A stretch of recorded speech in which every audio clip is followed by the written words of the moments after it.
Hello बच्चों, मैं श्रीमती प्रेम परिहार, सहायक आचार्य, राजकीय बांगड़ महाविद्यालय डीडवाना। ईद और राखी के बाद आज फिर हम उपस्थित हैं अपनी ऑनलाइन क्लास के अंदर, जिसमें हम आज बीकॉम पार्ट 3 पेपर 2 के आगे का चैप्टर प्रमुख मुद्रामान, स्वर्णमान व रजतमान के बारे में जानकारी प्राप्त करेंगे। सबसे पहला प्रश्न तो ये उठता है कि मुद्रामान है क्या। मुद्रामान को मुद्रा प्रणालियाँ, मौद्रिक व्यवस्था, द्रव्यमान या मौद्रिक मान के नाम से भी पुकारा जाता है। सामान्यतः मुद्रामान का आशय उस मौद्रिक व्यवस्था से है जिसके द्वारा मुद्रा का मूल्य अथवा क्रय शक्ति व्यक्त की जाती है। मुद्रा के क्रमिक विकास के साथ साथ मुद्रामान भी विकास करता गया। जहाँ वस्तु मुद्रा काल में मुद्रामान का आशय उस वस्तु से होता था जिसमें क्रय शक्ति व्यक्त की जाती थी, पर जब धातुओं का प्रयोग होने लगा तो धातु मुद्रा काल में मुद्रामान का अर्थ उस व्यवस्था से लगाया जाने लगा जिसके अंतर्गत देश की मुद्रा का मूल्य उस मूल्यवान धातु के रूप में होने लगा, जिसके अंतर्गत देश की मुद्रा का मूल्य व्यक्त किया जाने लगा, जिससे कि प्रमाणिक सिक्के बनाए जाते थे। आधुनिक काल में जबकि धातुओं के सिक्कों के स्थान पर पत्र मुद्रा का चलन हो गया तो यहाँ मुद्रामान का अर्थ ही बदल गया। अब जिस वस्तु या व्यवस्था द्वारा मुद्रा की क्रय शक्ति अथवा मूल्य व्यक्त किया जाता है उसे द्रव्यमान कहते हैं। इस प्रकार मुद्रामान का संबंध केवल हिसाब किताब की इकाई से ही नहीं है, बल्कि सरकारी पत्र मुद्रा, सिक्कों एवं बैंक नोटों के निर्गमन, मूल्यवान धातु के क्रय विक्रय तथा मांग जमाओं के विस्तार एवं संकुचन से संबंधित सभी नियमों से हैं। अर्थात एक देश के मुद्रामान में वे सब विधान एवं व्यवहार सम्मिलित होते हैं जिनसे देश में मुद्रा की मात्रा तथा उसके गुण नियंत्रित होते हैं। मुद्रा की क्रय शक्ति अथवा मूल्य के व्यक्त करने की विभिन्न विधियां हैं और ये सभी देशों की परिस्थितियों पर निर्भर करती हैं कि मुद्रामान किस तरह का होगा। यह स्वर्णमान होगा या रजतमान होगा या द्विधातुमान होगा या पंगु धातुमान होगा या पत्र मुद्रामान होगा। यह किसी देश विशेष की परिस्थितियाँ और उसके संसाधनों पर निर्भर करता है। साधारणतः मुद्रामान और मूल्यमान को एक ही मान लिया जाता है, परंतु इनमें काफ़ी अंतर होता है। मूल्यमान का आशय उस मुद्रा इकाई से होता है जिसके द्वारा देश की वस्तुओं और सेवाओं की कीमतें व्यक्त की जाती है, जैसे भारत में रुपया, ब्रिटेन में पौंड, रूस में रूबल आदि। इसके विपरीत मुद्रामान बहुत ही व्यापक शब्द है और उसके अंतर्गत देश की मुद्रा व्यवस्था के वे सब अधिनियम एवं व्यवहार आते हैं जिसके द्वारा देश की मुद्रा की मात्रा व गुण पर नियंत्रण रखा जाता है। इस प्रकार मुद्रामान में मूल्यमान के अतिरिक्त मुद्रा नियंत्रण संबंधी सभी नियम, धातु मुद्रा की मात्रा, मानक सिक्कों के अतिरिक्त अन्य सिक्के व गौण मुद्रा, साख मुद्रा पर नियंत्रण, बहुमूल्य धातुओं के क्रय विक्रय पर नियंत्रण, उनके आयात निर्यात संबंधी व्यवस्थाएं तथा मौद्रिक नीति आदि का समावेश होता है। अर्थात मूल्यमान मुद्रामान का एक महत्वपूर्ण अंग होता है। एक श्रेष्ठ या अच्छी मुद्रामान के क्या गुण हो सकते हैं, इसके बारे में जानना बहुत ज़रूरी है, क्योंकि किसी भी देश में मुद्रामान के विशेष महत्व के कारण उसी मुद्रामान को आदर्श मुद्रामान कहा जा सकता है, जिससे कीमतों में स्थिरता, व्यवसाय, उद्योग एवं व्यापार की प्रगति, सामाजिक बुराइयों का समापन, राजनीतिक सुदृढ़ता और आर्थिक विकास का मार्ग प्रशस्त होता हो। इसके लिए कई प्रकार के गुण होने आवश्यक हैं, जिनमें है जनता का विश्वास। मौद्रिक मान इतना सरल होना चाहिए कि उसके विभिन्न पहलुओं को समझना जनसाधारण के लिए कठिन न हो। जनता के विश्वास के लिए वह अर्थव्यवस्था की आवश्यकता के अनुरूप हो और राजनीतिक स्थिरता हो। अतः मौद्रिक मान सरल और अर्थव्यवस्था के अनुरूप होना चाहिए। फिर है लोचता। मुद्रा मान में पर्याप्त लोचता होनी चाहिए ताकि आर्थिक प्रगति, मूल्य स्थायित्व और देश की आवश्यकताओं के अनुरूप मुद्रा की मात्रा एवं गुणों पर नियंत्रण संभव हो सके। अगला है मूल्य में स्थिरता। मूल्य में स्थिरता से हमारा आशय एक आदर्श मुद्रा मान में प्रमाणित मुद्रा के मूल्य में स्थायित्व होना चाहिए। मुद्रा के आंतरिक एवं बाह्य मूल्यों में स्थिरता रहना जरूरी है। मुद्रा सर्वग्राह्यत और मूल्य मापन के अपने कार्य को तभी सफलतापूर्वक कर सकती है जबकि मौद्रिक मान मुद्रा प्रसार एवं मुद्रा संकुचन के दुष्प्रभावों से अर्थव्यवस्था को बचा सके। अगला है मितव्ययता। आदर्श मुद्रा मान में मितव्ययता का गुण होना चाहिए। मितव्ययतापूर्ण संचालन न केवल पिछड़े राष्ट्रों के लिए उपयोगी होता है बल्कि विकसित राष्ट्रों के लिए भी आवश्यक है। खर्चीला मुद्रामान संकट के समय साथ नहीं देता और ऐसी स्थिति में वह अपना आंतरिक और बाह्य मूल्य स्थायी नहीं रख पाता है। अतः आदर्श मुद्रामान में बहुमूल्य वस्तुओं को कम से कम उपयोग करना चाहिए तथा उसमें लोच की संभावना भी होनी चाहिए। अगला है वैधानिक नियमों की निश्चितता। मुद्रामान आदर्श तभी कहलाएगा जबकि उसके नियम निश्चित, स्पष्ट और व्यवहारिक हो ताकि मुद्रा अधिकारी अपने दायित्वों को न टाल सके तथा उत्तरदायी व्यक्ति को दोषी भी ठहराया जा सके। स्वचालिता एवं न्यूनतम हस्तक्षेप। एक आदर्श मुद्रामान में स्वचालिता का गुण होना चाहिए। पूर्ण स्वचालिता का न केवल संभव है पर संचालन ऐसा होना चाहिए कि कम से कम हस्तक्षेप से देश की व्यापारिक एवं आर्थिक आवश्यकताओं को कम ज़्यादा मुद्रा की मात्रा एवं गुणों के रूप में परिवर्तित किया जा सके।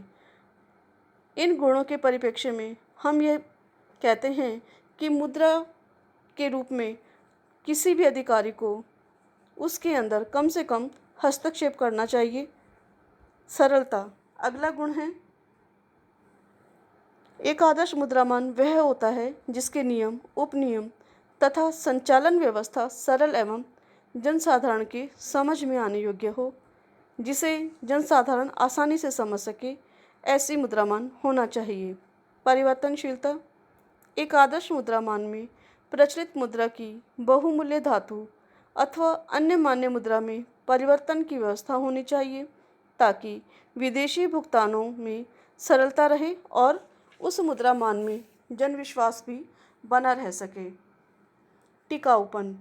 एक आदर्श मुद्रामान वह होता है जिसमें दीर्घकाल तक चलने की व्यवस्था हो। इस प्रकार एक आदर्श मुद्रामान में इन गुणों का होना चाहिए जिसमें जनता का विश्वास, लोचता, मूल्य में स्थिरता, मितव्ययता, वैधानिक नियमों की निश्चितता, स्वचालिता, न्यूनतम हस्तक्षेप, सरलता, परिवर्तनशीलता एवं टिकाऊपन के गुण हो। मुद्रामान के विभिन्न प्रकार। देखा जाए तो मुद्रामान के दो ही प्रकार सामने आते हैं जिसमें एक है धातु मुद्रामान और दूसरा है पत्र मुद्रामान। इसे हम आगे विभिन्न वर्गों में बांट सकते हैं। धातु मुद्रामान के अंदर हम एक धातुमान, द्विधातुमान, बहुधातुमान, प्रादिष्टमान, मिश्रित धातुमान शामिल करते हैं, जबकि पत्र मुद्रामान में हम ऐच्छिक पत्र मुद्रामान, बलात् पत्र मुद्रामान और इस बलात् पत्र मुद्रामान में भी हम प्रबंधित पत्र मुद्रामान, अप्रबंधित पत्र मुद्रामान और पत्र मुद्रा विनिमयमान शामिल करते हैं। और उधर जब हम धातुमान की बात करते हैं तो एक धातुमान के अंदर हम स्वर्णमान, रजतमान और स्वर्णमान के भी फिर आगे हम बहुत से अंग उसके बताए गए हैं, प्रकार उसके बताए गए हैं, जिसमें स्वर्ण चलनमान, स्वर्ण पाठमान, स्वर्ण विनिमय मान, स्वर्ण समता मान, स्वर्ण निधि मान, ये उसमें शामिल किए गए हैं। जबकि द्विधातु मान के अंदर शुद्ध द्विधातु मान, पंगु द्विधातु मान, समांतर द्विधातु मान, ये इसके विभिन्न प्रकार हैं। जब हम मुख्य रूप की बात करते हैं तो मुख्य रूप से धातुमान और पत्र मुद्रामान दो ही इसके प्रकार हैं। अब हम बात करते हैं एक धातुमान के अंदर, और एक धातुमान के अंदर सबसे पहले हम बात करते हैं स्वर्णमान की। स्वर्णमान के अंदर पहले हम समझ लेते हैं कि एक धातुमान होता क्या है। एक धातुमान का आशय उस मुद्रामान से है जिसमें केवल एक ही प्रकार की धातु, चाहे वह सोना हो या चांदी, को ही मुद्रा के मूल्यमान के रूप में स्वीकार किया जाता है। इसके अंतर्गत या तो धातु के प्रमाणिक सिक्के प्रचलन में रहते हैं या देश की चलन मुद्रा उस बहुमूल्य धातु में परिवर्तनशील होती है। एक धातुमान के दो रूप हैं, स्वर्णमान तथा रजतमान। जब हम एक धातुमान की बात करते हैं तो इसकी कुछ विशेषताएं भी होती हैं। इसमें केवल एक ही धातु का मूल्यमान के रूप में प्रयोग किया जाता है। यह सैद्धांतिक रूप से कोई भी धातु हो सकती है, पर सामान्यतः इसका आधार स्वर्ण या रजत ही होता है। देश की प्रमाणिक सिक्का स्वर्ण या रजत का बना होता है, या स्वर्ण या रजत की निश्चित मात्रा में परिवर्तनशील होता है। यानी या तो ये स्वर्ण में बना होगा या ये रजत में बना होगा, और या उस स्वर्ण या रजत की मात्रा के बराबर परिवर्तनशील होगा। सहायक या गौण सिक्कों के रूप में घटिया या हल्की धातु के सांकेतिक सिक्के चलन में रहते हैं, ताकि छोटे सौदों का निपटारा आसानी से किया जा सके। प्रमाणिक या प्रधान सिक्का असीमित विधिग्राह्य होता है। प्रमाणिक सिक्के का टंकण स्वतंत्र एवं निःशुल्क होता है। जब देश की मुद्रा प्रणाली का आधार स्वर्ण होता है तो उसे स्वर्णमान, और जब रजत होता है तो उसे रजतमान कहा जाता है। ये इसकी प्रमुख विशेषताएं हैं। अब सबसे बड़ी बात यह है कि स्वर्णमान के या एक धातुमान की हम बात करें तो एक धातुमान के क्या गुण दोष हैं, उसके बारे में भी हल्की सी हम जानकारी ले लेते हैं। कि एक धातुमान में सभी जो हमारी धातु है वह मूल्यों का आधार होता है उसका।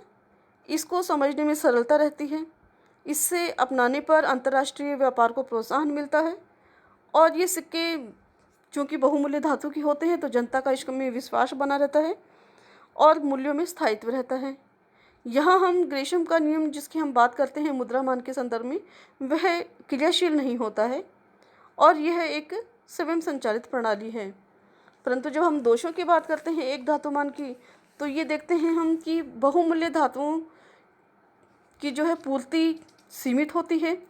इसको देखते हुए इसे हमेशा हर देशों द्वारा अपनाया जाना संभव नहीं होता है, और गरीब राष्ट्र की जब हम बात करें तो गरीब राष्ट्र तो इसको अपना ही नहीं सकता है, क्योंकि ये उसके लिए बहुत खर्चीला हो जाता है। और ये धातुमान जो है केवल अच्छे समय का साथी होता है। संकट काल के समय हम इसके सहारे अपनी अर्थव्यवस्था का विकास नहीं कर सकते। इसमें लोचशीलता का अभाव होता है। इस कारण इस धातुमान को प्राय अब काम में नहीं लिया जाता है। इसका अगला प्रकार जो है धातुमान का वो है स्वर्णमान। स्वर्णमान धातुमान में एक महत्वपूर्ण मान माना जाता है, क्योंकि विश्व के मौद्रिक इतिहास में यह अधिक समय तक लोकप्रिय एवं प्रचलित रहा। यहाँ तक कि अब भी मौद्रिक मान का महत्वपूर्ण आधार है। स्वर्णमान सर्वप्रथम 1816 में ब्रिटेन में अपनाया गया। बाद में धीरे धीरे धनिक देशों द्वारा इसको अपनाए जाने की प्रवृत्ति रही। अब वर्तमान की जब हम बात करते हैं तो इसे आज किसी भी देश द्वारा परंपरागत रूप से नहीं अपनाया जा रहा है। स्वर्णमान का अर्थ जैसा हम पहले भी जान चुके हैं, स्वर्ण मुद्रामान वह पद्धति है जिसके अंतर्गत देश की प्रचलित मुद्रा प्रत्यक्ष या परोक्ष रूप से स्वर्ण में परिवर्तनशील होती है। स्वर्णमान की विशेषताएं, चूँकि जो हमने धातुमान की विशेषताएं पहले पढ़ी हैं, जानी हैं, उस जैसी ही इसकी विशेषताएं हैं। जैसे कि देश की प्रमाणिक मुद्रा का स्वर्ण से संबंध निश्चित कर दिया जाता है, यानी कि देश की मुद्रा की एक इकाई में शुद्ध स्वर्ण की मात्रा कितनी होगी यह घोषित कर दी जाती है। परिवर्तनशीलता के लिए स्वर्ण को टकसाली कीमत निश्चित कर दी जाती है। प्रमाणिक मुद्रा या तो स्वर्ण की बनी होती है या स्वर्ण की निश्चित मात्रा में परिवर्तनशील होती है। स्वर्ण का स्वतंत्र व्यापार होता है। स्वर्ण के आयात निर्यात पर सरकार का कोई प्रतिबंध नहीं होता है। मुद्रा अधिकारी पूर्व निर्धारित दर पर सोना खरीदने एवं बेचने के लिए उत्तरदायी होता है। स्वर्ण के सिक्कों के अतिरिक्त देश की सहायक एवं गौण मुद्रा का भी स्वर्ण से प्रत्यक्ष या परोक्ष रूप से संबंध होता है और यह स्वर्ण में परिवर्तनशील होती है। यानी धातुमान की जो विशेषताएं हैं वो लगभग इसमें शामिल की जाती है। स्वर्णमान के कार्य, सबसे बड़ा कार्य जो है आंतरिक कीमत स्तर में स्थिरता बनाए रखना। देश के कीमत स्तर में होने वाले उतार चढ़ाव को स्वर्णमान जो है वो नियंत्रण में रखता है। स्वर्णमान इनमें यह संबंध स्थापित कर देता है कि स्वर्ण की मात्रा को निश्चित करने के बाद में न तो अधिक मुद्रा के निर्गमन का भय रहता है और न ही मुद्रा के कम होने का भय रहता है। ऐसी स्थिति के अंदर यह मुद्रा जो है क्षतिपूरक मूल्य स्तर में नियंत्रण करने में सहायक होती है। इस व्यवस्था के अंतर्गत मूल्य अपेक्षाकृत स्थिर रहता है। दूसरा इसका प्रमुख कार्य है विदेशी विनिमय दर का निर्धारण एवं विनिमय दरों में स्थायित्व। जैसा कि हम जानते हैं स्वर्णमान वाले देशों में विनिमय दर का निर्धारण दोनों देशों की मुद्राओं में टकसाल द्वारा निश्चित शुद्ध स्वर्ण की मात्रा के अनुपात में तय करना बहुत ही सरल होता है और जब एक बार यह विनिमय दर निर्धारित कर दी जाती है तो फिर उसमें अत्यधिक उतार चढ़ाव होने की संभावना नहीं होती है और ऐसी स्थिति में आयात निर्यात पर भी उच्चावचन की संभावनाएं कम रहती हैं और विदेशी व्यापार जो है वो लगभग संतुलित या नियंत्रण में रहता है। अगला है अंतर्राष्ट्रीय भुगतान में सरलता। चूँकि स्वर्ण एक बहुमूल्य एवं सर्वग्राह्य धातु है तो ऐसी स्थिति में विदेशी भुगतानों के लिए सबसे अधिक उपयुक्त और सरल रहता है, क्योंकि विनिमय दर निर्धारण में भी कठिनाई नहीं होती है और स्वर्ण का आयात निर्यात भी मितव्ययितापूर्ण हो जाता है। इस प्रकार आज स्वर्णमान के हमने कार्यों के बारे में जानकारी ली है और इसका अगला जो बिंदु है वह स्वर्णमान के रूप या प्रकार, जिसमें हमारा पहला जो है वो है स्वर्णमान। हम पहले जान चुके हैं किसे कहते हैं। अब है स्वर्ण चलनमान, गोल्ड करेंसी स्टैंडर्ड। स्वर्ण चलनमान में वास्तव में सोने के सिक्के प्रचलन में होते हैं।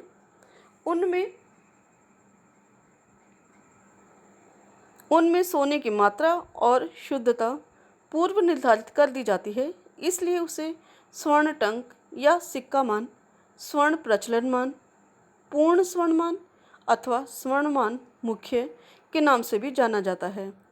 इसकी विशेषताओं की बात करें तो हम प्रचलन में स्वर्ण मुद्रा। स्वर्ण चलनमान में सोने के सिक्के का वास्तव में प्रचलन होता है। उनमें सोने की शुद्धता और मात्रा पहले से ही विधान द्वारा निर्धारित कर दी जाती है। स्वतंत्र टंकण। स्वर्ण के सिक्कों की ढलाई स्वतंत्र एवं निःशुल्क होती है।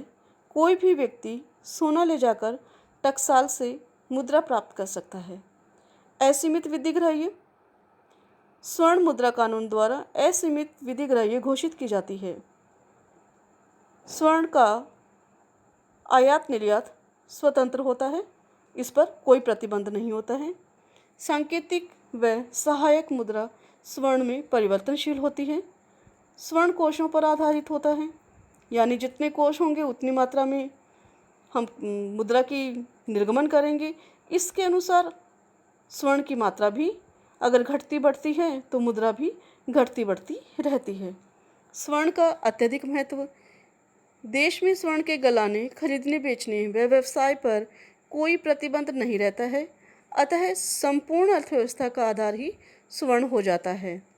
सिक्के का आंतरिक मूल्य बाह्य मूल्य के बराबर होता है। स्वर्ण चलनमान के गुण। इसमें मूल्यों में स्थिरता बनी रहती है, स्वर्ण मान में स्वयं संचालकता रहती है, सरलता होती है इसमें, विनिमय दर का निर्धारण एवं स्थायित्व बना रहता है। चूँकि सोने के सिक्कों का आंतरिक और बाह्य मूल्य स्थिर होता है, ऐसी दशा के अंदर जनता का विश्वास बना रहता है, विनिमय दरों के निर्धारण करने में आसानी रहती है और इन विनिमय दरों में स्थायित्व भी बना रहता है।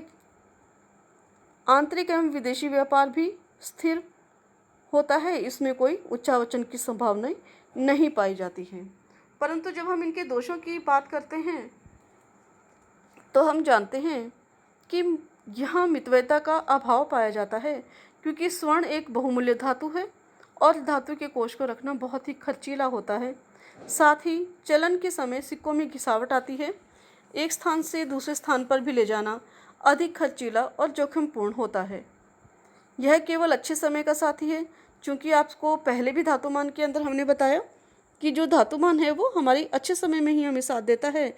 जब कोई विश्व युद्ध हो या मंदी का दौर हो तो उस समय हम इसके साथ अपनी अंतर्राष्ट्रीय छवि बरकरार रखने में संभव नहीं रह पाते।